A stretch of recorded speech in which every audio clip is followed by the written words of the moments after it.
जो इंटरनेशनल मरकज हो, पूरी दुनिया के लोग जहां पर आ जाते हो, जिनकी फॉलोइंग करोड़ों में हो, उनके अहदेदारान आपके सिर्फ एसडीएम के चक्कर लगा रहा है, डीएम के चक्कर लगा रहा है, एसएचओ के चक्कर लगा रहा है।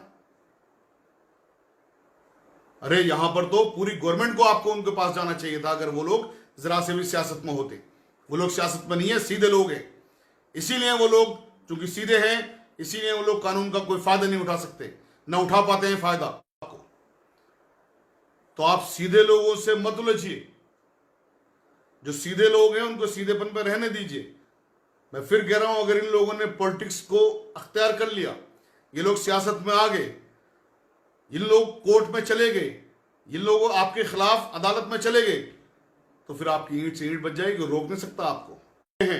अब जाहिर है रात को 8 बजे आकर ऑनरेबल प्राइम मिनिस्टर साहब ऑर्डर कर रहे हैं, तो उसके बाद का ही ऑर्डर होगा जो कि आप ये इसको बंद कर दीजिए, आप इसको बंद कर दीजिए। किसको बंद कर दीजिए? मरकज को बंद कर दीजिए। रात को 8 बजे के बाद ये ऑर्डर आता है। 25 तारीख को बाकायदा एप्लीकेशन दी जाती है, थाने में भी दी जाती है, इसकी रिसीविंग है, और एसडीएम साहब के पास भी एप्लीकेशन दी जाती है।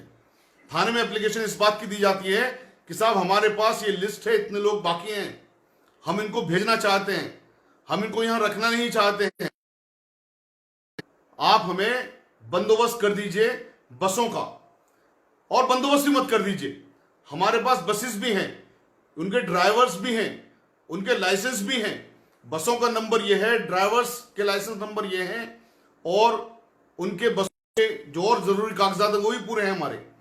चूंकि लॉकडाउन की वजह से हमारी बसें नहीं चल सकती हैं, उनको ले जा नहीं सकती हैं, तो आप हमें दिल्ली सरकार से परमिशन दिलवा दीजिए। चूंकि लॉकडाउन दिल्ली सरकार का घोषित किया हुआ था, दिल्ली में दिल्ली सरकार ने ही परमिशन देनी थी उन गाड़ियों को चलाने के लिए, और दिल्ली सरकार इस चीज में परमिशन दे रही थी रेवेन्यू डिपार्टमेंट के माध्यम से, यानी एसडीएम के माध्यम से। एसडीएम साहब के पास ही 25 तारीख को एप्लीकेशन लगाई। एसडीएम साहब के पास न सिर्फ एप्लीकेशन लगाई, बल्कि पेश भी हुए खुद जाकर के, और लिस्ट लेकर के गए कि साहब ये गाड़ियां हैं, ये नंबर है, ये लाइसेंस नंबर है, आप बराए करम हमें परमिशन दे दीजिए ताकि हम लोगों को यहां से भेज सकें। क्योंकि अचानक ये लॉकडाउन का ऑर्डर हो चुका है, और जब ये अचानक ऑर्डर हो चुका है तो हम इन लोगों को कहां लेके जाएंगे। मैं यहां पर दूसरी बात में भी एक बताऊंगा कि जब अचानक लॉकडाउन हो जाता है तो Jammu and Kashmir high court क्या करती है। अभी मंडे को, यानी कल ही, अचानक लॉकडाउन का जब ऑर्डर हो गया तो माता वैष्णो देवी जी के मंदिर में 400 श्रद्धालु फंसे हुए थे। वहां पर उन श्रद्धालुओं से खाली कहा जाता, जैसे कि यहां पर कहा गया कि साहब बंद कर दीजिए मरकज को।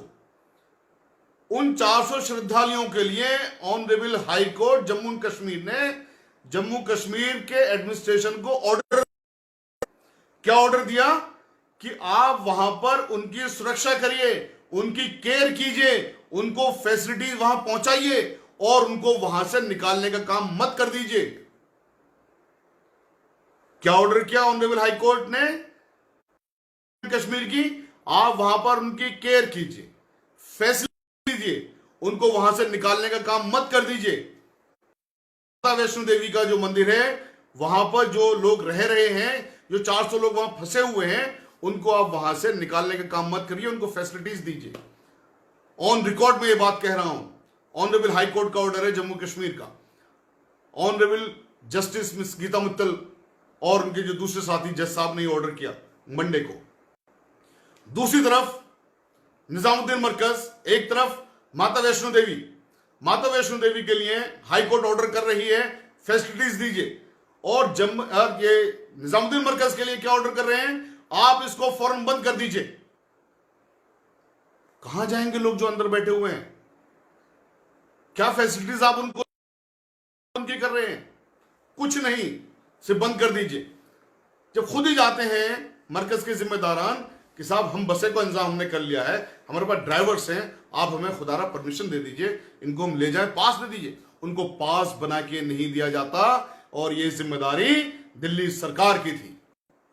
तो जो सरकार पास बनाने में फेल हुई हो, जो सरकार एप्लीकेशंस देने के बाद फेल हुई हो, जो सरकार हमें तमाम इंतजामात हमारे द्वारा करने के बाद फेल हुई हो, क्या उस सरकार के खिलाफ एफआईआर होनी चाहिए कि नहीं होनी चाहिए? मैंने फिर बता रहा हूं, एक तरफ हमारे पास ऑर्डर है जम्मू कश्मीर हाई कोर्ट का माता वैष्णो देवी मंदिर के श्रद्धालुओं के लिए कि वहां पर फंस गए हैं उनको फैसिलिटीज दीजिए। एक तरफ आप ऑर्डर कर रहे हैं निजामुद्दीन मरकज की दरगाह में जो लोग फंसे हुए हैं उनके लिए कि आप इनको बंद कर दीजिए, बाहर निकालिए आप इनको। कोई फैसिलिटीज आप नहीं दे रहे। और यहां पर ये बात नहीं रुक जाती है। उसके बाद में 26 तारीख को फिर एसडीएम ऑफिस जाते हैं, डीएम ऑफिस में जाते हैं, कोई परमिशन नहीं दी जाती है। यह दस्तूर चलता रहा 27 तारीख तक, 28 तारीख तक। उनके पास से जो नोटिस आए उसके जवाब भी दिए गए। 28 तारीख को फिर एक नोटिस आता है कि साहब आपने यहां पर लोग आ गए हैं और यहां से और प्रोहिबिटरी ऑर्डर्स पास किए हुए हैं सरकार ने, तो आप उसको पालन करिए। उसका बाकायदा जवाब दिया जाता है, रिकॉर्डेड जवाब है वो भी, उसकी भी जो कॉपी है एक्नॉलेजमेंट वो भी है हमारे पास। उसमें क्या कहा जाता है कि साहब हम तो ऑलरेडी चाहते हैं लोग निकले यहां से, आप हमें परमिशन तो दीजिए। परमिशन नहीं दे रहे आप। अब जब लोग यहां पर हैं आप उनको निकलने नहीं दे रहे वहां से, दूसरी तरफ आप कह रहे हैं इनको खाली करिए। आप जरा अपना देश को आपके सामने, आपका चेहरा देश को दिखाना चाहता हूं कि एक तरफ जो हमारे हिंदू साथी हैं, हमारे हिंदू भाई हैं, उनके लिए क्या ऑर्डर्स हो रहे हैं, और एक तरफ जो मुस्लिम भाई हैं उनके लिए क्या ऑर्डर्स हो रहे हैं। क्या इस देश के नागरिक नहीं हैं? क्या आर्टिकल 25 कॉन्स्टिट्यूशन का हमें आपको रोज पढ़ाना पड़ेगा केजरीवाल साहब? आर्टिकल 25 रोज पढ़ाना पड़ेगा क्या हमें? या आर्टिकल 14 रोज पढ़ाना पड़ेगा हमें? या आर्टिकल 19 रोज पढ़ाना पड़ेगा हमें? या आर्टिकल 20 और 21 रोज पढ़ाने पड़ेंगे हमें आपको? आप खुद सरकार में हैं, तमाम एसेट्स आपके पास हैं, फिर क्यों नहीं आप आखिर कुछ भी कर रहे? चूंकि ये मुसलमान है सिर्फ मजहब के नाम पर, इसलिए आपने इनको भरने के लिए छोड़ दिया। जब आप खुद कह रहे हैं कि यहां के कुछ लोग हैदराबाद या तेलंगाना में जाके कोरोना वायरस की वजह से मर जाते हैं, आप ये बात खुद कह रहे हैं कि जम्मू एंड कश्मीर में एक यहाँ के प्रीषद जाके मर जाते हैं कोरोना वायरस की वजह से। हालांकि उस पर डिस्प्यूट है कि वो किस लिए मरे, लेकिन आप तो मान रहे हैं ना कोरोना वायरस की वजह से मरे। तो फिर आप क्या कर रहे थे 22 तारीख से लेकर के 30 तारीख 31 तारीख तक? क्यों आखिर आपने उन लोगों की सुध नहीं ली? क्यों आखिर आपने उन लोगों को वहां से निकालने का काम नहीं किया? क्यों आखिर आप उन लोगों को वहां से आइसोलेशन सेंटर में नहीं लेके गए? आपका काम आप चाहते हैं पब्लिक करे, जैसा कि आपने इस मुल्क के गरीब मजदूरों के साथ अभी खेल खेला था 2 दिन पहले कि तमाम गरीब मजदूरों को जिनको पहुंचाने की जिम्मेदारी चूंकि सरकार में आप हैं, आपकी थी। आपने तमाम गरीब मजदूरों को बस अड्डे पर पहुंचा दिया और वहां पर आपने उनको कोई फैसिलिटी प्रोवाइड नहीं करी कि वो बिहार या यूपी चले जाएं। चूंकि होम मिनिस्ट्री की डायरेक्शंस थी कि कोई भी घरों से बाहर नहीं निकलेगा, इसलिए होम मिनिस्ट्री ने 2 बड़े अफसरों को सस्पेंड किया और 2 अफसरों को शोकॉज नोटिस दिया। टोटल 4 के खिलाफ कार्रवाई हुई कि आखिर लोग आइसोलेशन से बाहर कैसे निकल गए, लॉकडाउन तोड़ के सड़कों पर कैसे आ गए, लॉकडाउन तोड़ के बस अड्डे पर कैसे इकट्ठा हो गए।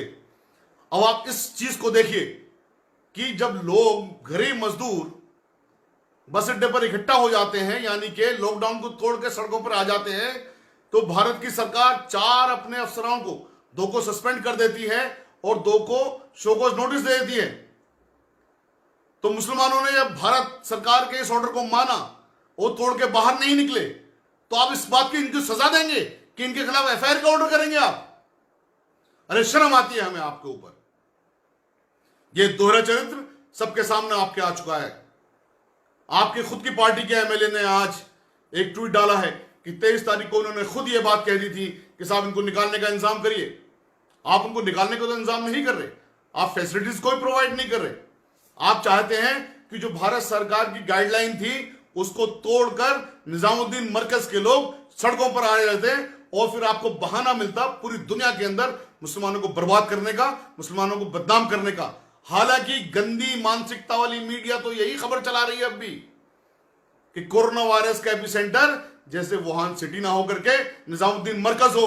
मैं पूछना चाहता हूं इस मीडिया से भी, बिकाऊ मीडिया से, आप बताइए मुझे मीडिया वालों कि भारत सरकार का ऑर्डर मानकर जो लोग जहां पर हैं वहीं पर रहे, उन्होंने लॉकडाउन को नहीं तोड़ा, एक्शन क्या उनके खिलाफ होना चाहिए। जो लोग बाकायदा कर्फ्यू के परमिशन के पास मांग रहे थे अपने अपने गंतव्य स्थल जाने के लिए, क्या एक्शन उनके खिलाफ होना चाहिए? यह एक्शन उन लोगों के खिलाफ होना चाहिए जो कि भारत सरकार के इन दिशा निर्देशों को इन सीधे साधे मुसलमानों से तुड़वाना चाहते थे। मैं सीधे साधे मुसलमान इसलिए कह रहा हूं कि तबलीगी जमात के जितने भी लोग हैं वो सियासत में जरा सी भी रुचि नहीं रखते हैं, वरना 2-2, 3-3 करोड़ के उनके आप जानते हैं अगर वो सियासत करने के लिए आ गए तो फिर इस मुल्क की सियासत कितनी बदलेगी आप सोच सकते हैं। वो सीधे लोग हैं, वो सीधे लोग हैं, इसीलिए वो आपके अफसरों के चक्कर लगाते रहे। जो इंटरनेशनल मरकज हो, पूरी दुनिया के लोग जहां पर आ जाते हो, जिनकी फॉलोइंग करोड़ों में हो, उनके ओहदेदारान आपके सिर्फ एसडीएम के चक्कर लगा रहा है, डीएम के चक्कर लगा रहा है, एसएचओ के चक्कर लगा रहा है।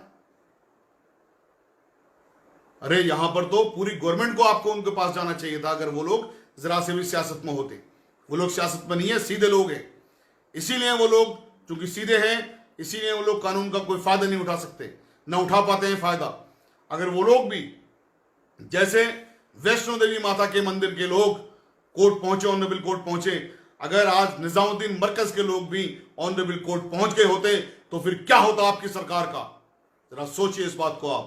आप धमकी देते हैं कि इनके खिलाफ मुकदमा करेंगे। अरे आप करके देखिए मुकदमा।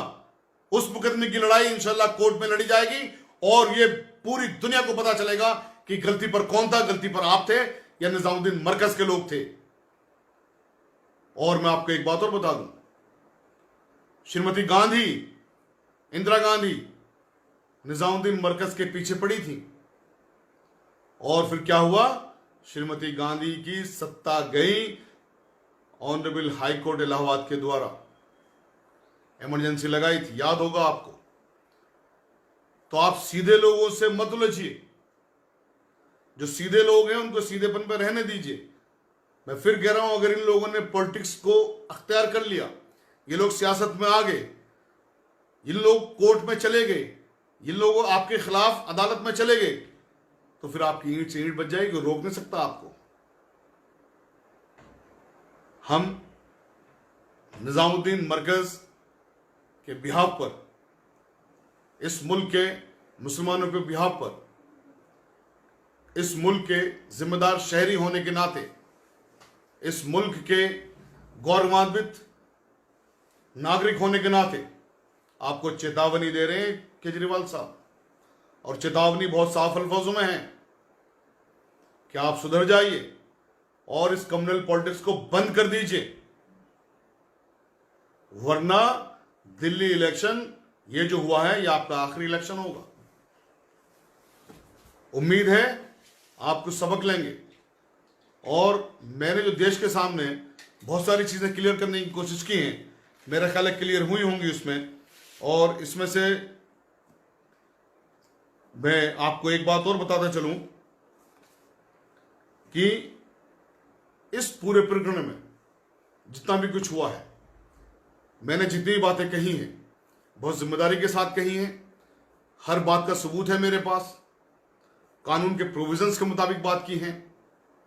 चाहे इन लेटर्स की बात हो जिनका मैंने उल्लेख किया है, या इन लोगों के वहां विजिट करने की बात हो, एसडीएम ऑफिस, डीएम ऑफिस, थाने, या इनके एप्लीकेशंस देने की बात हो, या honourable high court Jammu and Kashmir के ऑर्डर्स की बात हो, या honourable prime minister, honourable home ministry की डायरेक्शंस की बात हो, ये सारी जिम्मेदारियों से हमने कही है। और ये बात भी जिम्मेदारी से कह रहे हैं कि आप बाज आ जाइए। शुक्रिया। जय हिंद, जय भारत। अस्सलाम वालेकुम रहमतुल्लाहि व बरकातहू।